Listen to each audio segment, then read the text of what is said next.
ఇక మావోయిస్టు అగ్రనేత గణపతి త్వరలో లొంగిపోతారా? తెలంగాణ పోలీసులకి టచ్ లోకి వచ్చారు గణపతి లొంగిపోవాలని స్వయంగా పిలుపునిచ్చారు సీఎం రేవంత్. మరో వారం 10 రోజుల్లో గణపతి లొంగిపోయే అవకాశం కనిపిస్తోంది. నేపాల్, ఫిలిప్పీన్స్ కి వెళ్లనున్నారు పోలీస్ బృందం. దీనికి సంబంధించి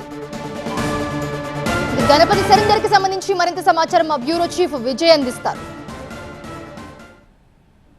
గణపతి అలియాస్ ముప్పాల లక్ష్మణరావు గత 40 సంవత్సరాలుగా మావోయిస్టు ఉద్యమంలో ఆయన పాత్ర చాలా కీలకమైంది. కొండపల్లి సీతారామయ్య తర్వాత అంతటి పేరు ప్రఖ్యాతులు తెచ్చుకున్నటువంటి వ్యక్తి ప్రజల్లో. గణపతి అనేది ఈ మాట ఈ రాష్ట్ర ముఖ్యమంత్రి స్వయంగా రేవంత్ రెడ్డి చేసినటువంటి మాట. అట్లాంటి గణపతిని ఇక లొంగిపోవాలి. తెలంగాణ ప్రాంతానికి సంబంధించిన 7గురు ఎవరైతే ఉన్నారో వాళ్ళంతా కూడా లొంగిపోవాలి. ఆయుధాలు లేకుండా జనజీవన స్రవంతిలో కలవాలన్న కేంద్ర ప్రభుత్వ ఆలోచన అవుతుందో దానికి అనుగుణంగానే రాష్ట్ర ముఖ్యమంత్రి ఈరోజు రేవంత్ రెడ్డి స్వయంగా అతను గణపతి అలియాస్ ముప్పాల లక్ష్మణరావుని లొంగిపోవాల్సిందిగా రాష్ట్ర ముఖ్యమంత్రి హోదాలో రేవంత్ రెడ్డి కోరారు. అయితే ఇప్పటికే దానికి సంబంధించిన ప్రయత్నాలు తెలంగాణ ఎస్ఐబి స్టార్ట్ చేసింది.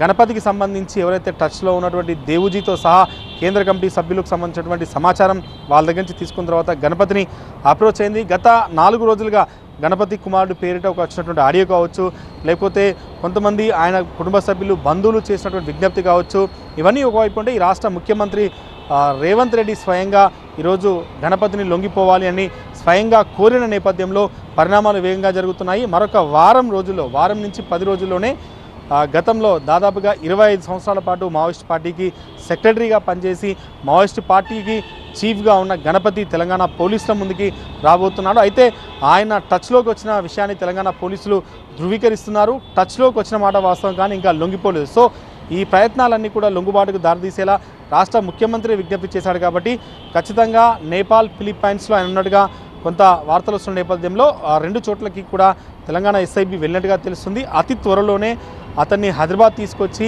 రాష్ట్ర ముఖ్యమంత్రి ముందు ప్రొడ్యూస్ చేస్తారా, లేదంటే మార్చి 31 ఆపరేషన్ కగార్ ఎండింగ్లో కేంద్ర హోంశాఖ మంత్రి ముందు ప్రొడ్యూస్ చేస్తారన్న దానిపైన ఒక క్లారిటీ అయితే రావాల్సి ఉంది. కానీ గణపతి మాత్రం లొంగుబాటుకి సిద్ధమయ్యారు. తెలంగాణ పోలీసులతో టచ్లోకి వచ్చారు. తెలంగాణ ఎస్ఐబికి యాక్సెస్ అందింది. సో ఈ నేపథ్యంలోనే కొంత వేగంగా ఈ పరిణామాలు మారబోతున్నాయి. అతి త్వరలోనే గణపతి అలియాస్ ముప్పాల లక్ష్మణరావు 40 ఏళ్ల మావోయిస్ట్ పార్టీలో కీలకంగా ఉండి 25 సంవత్సరాల పాటు ఆ పార్టీ చీఫ్గా తెలంగాణతో పాటుగా 6 రాష్ట్రాల అడవి బిడ్డలకు కావచ్చు అనేక మందికి సుపరిచితులైనటువంటి గణపతి ఎటకేలకు ప్రజల ముందుకు రాబోతున్నారు. ఆ విజయం ఎక్కడైతే తెలంగాణలోనే మావోయిస్ట్ పార్టీ బలపడి ఇక్కడే పుట్టింది, సో ఇక్కడే ఎండింగ్ చేయాలన్న ఆలోచనలో ఉన్నట్టుగా తెలంగాణ డీజీపీ చెప్తున్నటువంటి నేపథ్యంలో తెలంగాణలో గత దాదాపు 1983 నుంచి ఈ రోజు వరకు కూడా తెలంగాణ స్టేట్ కమిటీ ఎప్పుడు కూడా పూర్తి స్థాయిలో లొంగిపోలేదు. ఈ రోజుతో తెలంగాణ స్టేట్ కమిటీ అంతా కూడా లొంగిపోయింది. కేవలం 7గురు మాత్రమే బయట ఉన్నారు. కాబట్టి గణపతితో సహా నరహరి లాంటి వ్యక్తులంతా కూడా వచ్చి లొంగిపోవాలని రాష్ట్ర ముఖ్యమంత్రి రేవంత్ రెడ్డి, డీజీపీ శివధరెడ్డి విజ్ఞప్తి చేస్తున్న నేపథ్యంలో గణపతి ఎంత తొందరగా లొంగిపోతాడు, ఎన్ని రోజులు వస్తాడని మాత్రం మరికొన్ని రోజుల్లోనే తెలిసే అవకాశం అయితే కనిపిస్తుంది.